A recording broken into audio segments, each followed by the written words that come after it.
Y seguimos aquí en Activando la Mañana y hoy en Pregúntale al Especialista tenemos un tema de bastante interés porque el acto de cocinar es bastante complejo y el proceso de alimentación humana también requiere para una buena salud. Y hoy nos acompaña una nutricionista, Ginette Montero. Bienvenida a Activando la Mañana. Bienvenida, doctora. Gracias. Vamos a hablar de un tema muy importante que es la cocción en los alimentos. Exacto. Doctora, cuando hablamos de cocción de los alimentos, hablamos de aplicarle calor, ¿verdad? Para poder digerir esos alimentos y sobre todo matar esas bacterias. Pero esto tiene diferentes métodos y sobre todo diferentes temperaturas. ¿Cuáles serían? Sí, mira, son 5 claves de inocuidad que tiene la OMS para los alimentos. Directamente, los alimentos contienen una gama dentro, en su interior, de nutrientes. Sin embargo, su característica, su cantidad puede variar por la cocción de los alimentos, o sea, por la temperatura. Hay que dividir los alimentos, cuáles debemos de cocer más y cuáles alimentos necesitan esa temperatura, así mismo como tú dices, para eliminar esas bacterias que contienen los alimentos. Si lo dividimos, porque esas son unas de las claves de los alimentos de inocuidad, si lo dividimos, tenemos que hay alimentos que necesitan una previa cocción, como las carnes, las aves, los huevos, el pescado, necesita una cocción, pero para hacerlos digeribles hemos hecho un cambio en la alimentación, o sea, en la cocina para cocer. Okay. Entonces, si ahora mismo un ejemplo, hay alimentos que necesitan fibras, tu cuerpo necesita fibra, esa molécula, entonces si necesitamos fibra y cocinamos la manzana, se pierden nutrientes. Entonces, ¿cuáles serían esos factores que pues pudieran alterar el proceso de cocción en los tiempos? En los tiempos. Entonces, un ejemplo, las carnes, como le había dicho, el pescado, los huevos necesitan 70 grados de calor, claro, para que se cocinen bien, o sea, Okay. deben cocinarse bien. Entonces, hay diferentes formas de cocción, tenemos al horno,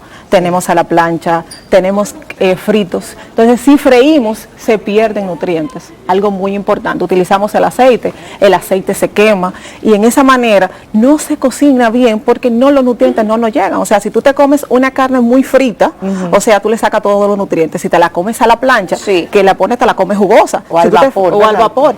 Algo muy importante del vapor, es uno de los métodos que nosotros más nos gusta o que más utilizamos, porque a vapor el caliente le llega al alimento y el alimento queda jugoso. Sí. Entonces, si tú lo fríes, le pones el aceite, le incluyes el calor directamente y lo desprime, o sea, le saca los nutrientes, o sea, se pierde la tiamina, se pierden los nutrientes directamente que se necesitan en una alimentación. Y esa cocción al vapor aplica para los vegetales como las carnes y pescados. Sí, se pueden utilizar al vapor. El pescado es uno de los alimentos que se puede cocinar al vapor, que se puede hacer a la plancha. O sea, es mejor utilizarlo de esa manera. Hay vegetales que se cocinan de esa manera, pero tú no haces nada cocinando una lechuga, una zanahoria, como yo le digo a mis pacientes, oye, la zanahoria, en este país o en los países fuera, la zanahoria se la comen cruda, en este país no, o sea, tú puedes comer de una zanahoria. ¿Usted recomienda lavarla bien, que es una de las claves, y comértela cruda para que te coma la fibra, te va a servir para la vista, te va a servir para la piel, es uno de los alimentos que tiene bastantes beneficios para la salud, entonces, y así aprovecha la fibra, o sea, una manzana, no es necesario tú utilizar una manzana al horno que comértela entera. Sí, hay métodos, hay procesos como los pacientes bariátricos que sí se puede hacer de ese método porque tú lo necesitas así, pero es mejor incluirlo para así utilizar la fibra y que tú puedas no tener estreñimiento. Ahora mismo se está utilizando muchos químicos directamente para los alimentos. Anteriormente, y no es que me estoy diciendo que soy un poquito mayor,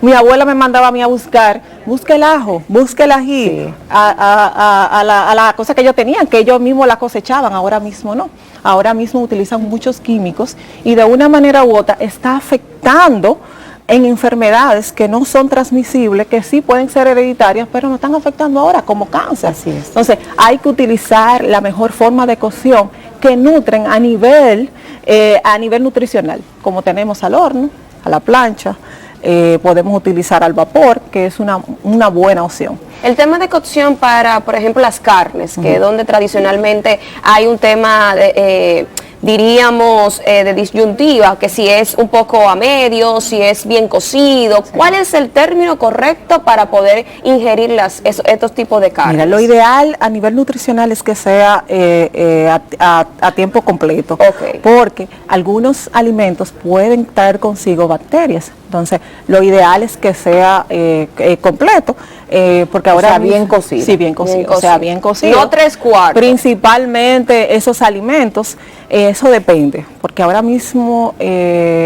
anterior, un pollo era un pollo sin químicos, como ya anteriormente dividí. Entonces, lo ideal es que sea cocido. Y pedir un corte de carne a término medio con sangre no es eso, o sin sangre. Eso depende, porque cuando tú cocinas un alimento a fuego alto, que es lo que ellos utilizan, o sea, ponen el alimento a fuego alto, el alimento se queda jugoso y es ideal que quede jugoso. Se cocina por adentro, pero queda jugoso. De una manera se forma una costra y esa costra caliente hace que el alimento quede jugoso. Es mejor que tú comerte un alimento o una carne que esté muy reseca, porque ya todos los nutrientes se van. O sea, si tú te comes una carne y la carne está muy reseca y no tiene ese juguito, tú estás desechando, porque ya ese alimento, como la proteína, se fomentó y no tiene jugo. O sea, no estás obteniendo directamente. Es una manera de cocción muy utilizada y que se puede utilizar, o sea, caliente, se forma la costra y la proteína queda jugosa. O sea que la recomendación sería tener cuidado de dónde se piden este tipo de alimentos, que sepan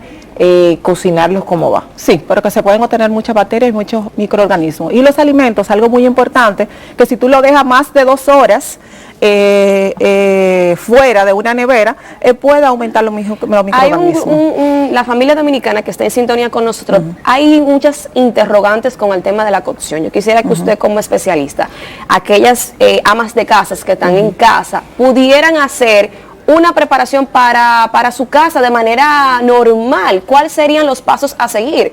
Porque por desconocimiento, pues es que caemos en el tema de la cocción, quizás en utilizar alimentos que no son propios. O sea, que si van a cocinar o temperaturas, el pollo, exacto. ¿cuánto tiempo se le puede dar en la estufa? Que es normalmente la carne del día a día. Exacto. Ok, mira, hay que dividir. Toda alimentación tiene que ser una alimentación balanceada y variada. Y si tú divides esa parte, una alimentación variada debe de tener carbohidratos, debe de tener lípidos y debe de tener proteína. Entonces, si divides esa parte, lo ideal es que tengas tu ensalada, tenga tu proteína, que puede ser el pollo, como tú dices, que puede ser un poco económico. Lo ideal es que la carne tenga un promedio de 70 a 158 grados de cocción. Eso va a depender también de la cantidad, porque ahora mismo hay unos pollos bastante grandes, entonces que tú no puedes darle una cantidad que un pollo pequeño. Entonces, eso va a depender mucho de la cantidad del tamaño del pollo y cómo tú piques la carne. Lo ideal es asumir un estilo de vida saludable y una alimentación variada. Bueno, pues la clave está en cocinar sus alimentos y los vegetales, tratar de empezar a tomar la costumbre de comérselos crudos, pero lavarlo sumamente bien y sobre todo las cantidades, que es el punto clave para mantenerse en forma.